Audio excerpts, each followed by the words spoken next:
The logic test: what happens when you criminalize only one side of work? A policy that sounds reasonable until you look closer.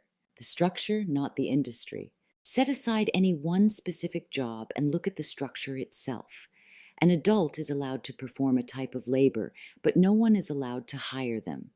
No one can organize the work, provide a workplace, or offer tools and support. The labor is legal, but everything that makes it possible is not. That contradiction doesn't stay contained, it behaves the same way wherever you place it. What happens when you remove the ecosystem? Across any field, physical labor, caregiving, performance, or risk, the pattern holds.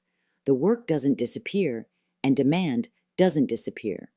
What disappears are the things that make the work safer and more accountable: screening, shared workplaces, contracts, oversight, and the ability to work collectively. When you criminalize one side of a transaction, you don't eliminate it. You push it into conditions where fewer protections exist. The misunderstanding at the center. The core assumption behind this approach is that targeting demand will reduce harm. But harm is not created simply by the existence of demand. It is shaped by conditions, visibility, power dynamics, access to resources, and the ability to set terms. When criminal penalties are introduced for one party, interactions become more rushed and less transparent. Negotiation power shifts toward whoever is willing to take on more risk, and workers lose the ability to screen or structure their work safely. Support systems stop functioning as protections and start functioning as liabilities. The environment changes, but the work remains. Where exploitation actually fits. Here's the question that often gets blurred. What happens when exploitation is real? Exploitation does exist in many industries, and so do situations involving minors. In those cases, the response is not ambiguous. Laws already exist to address coercion, force, fraud, abuse, and labor violations, as well as those who profit from or facilitate that harm, whether described as abusive employers, traffickers, or coercive third parties. These laws target the harm itself and do not depend on criminalizing one side of a consensual adult transaction.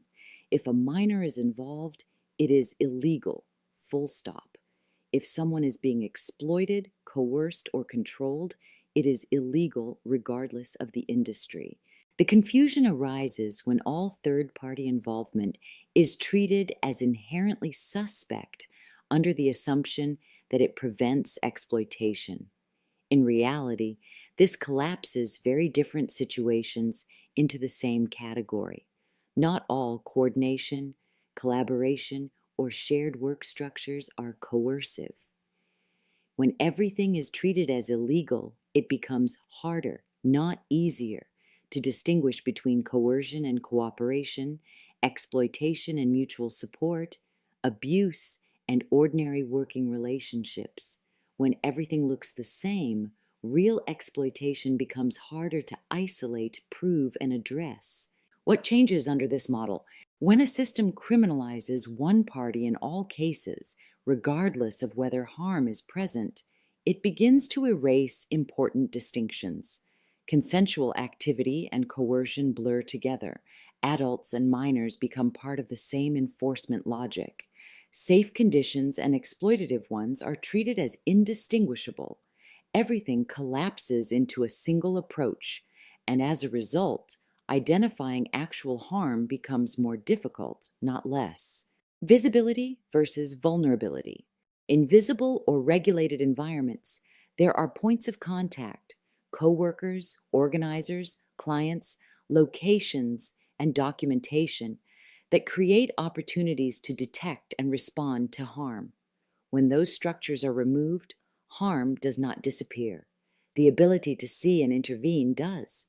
What remains is a more hidden, less accountable environment. The precarity multiplier. For workers already navigating economic instability, migration, or legal uncertainty, this model compounds existing vulnerability. Formal work opportunities shrink, informal arrangements increase, and reporting harm becomes riskier. Visibility itself can become dangerous. What is framed as protection often concentrates risk among those with the fewest resources to absorb it. The question that keeps coming back: if the goal is to reduce exploitation, there are already approaches that work. Enforcing labor protections, strengthening reporting mechanisms, expanding access to safer working conditions, and directly targeting coercion and abuse. The question, then, is why adopt a model that removes safety infrastructure in the name of addressing harm that existing laws already cover? The reality check: you cannot reduce exploitation by making working conditions more precarious. You cannot protect people by isolating them from the systems that support them. And you cannot meaningfully distinguish between consent and coercion if everything is pushed into the same shadows. This isn't about any one type of work. It's about whether a policy holds up when applied consistently. If an adult can legally do a job, but no one can legally engage with them in that job, the system isn't regulating work, it's destabilizing it.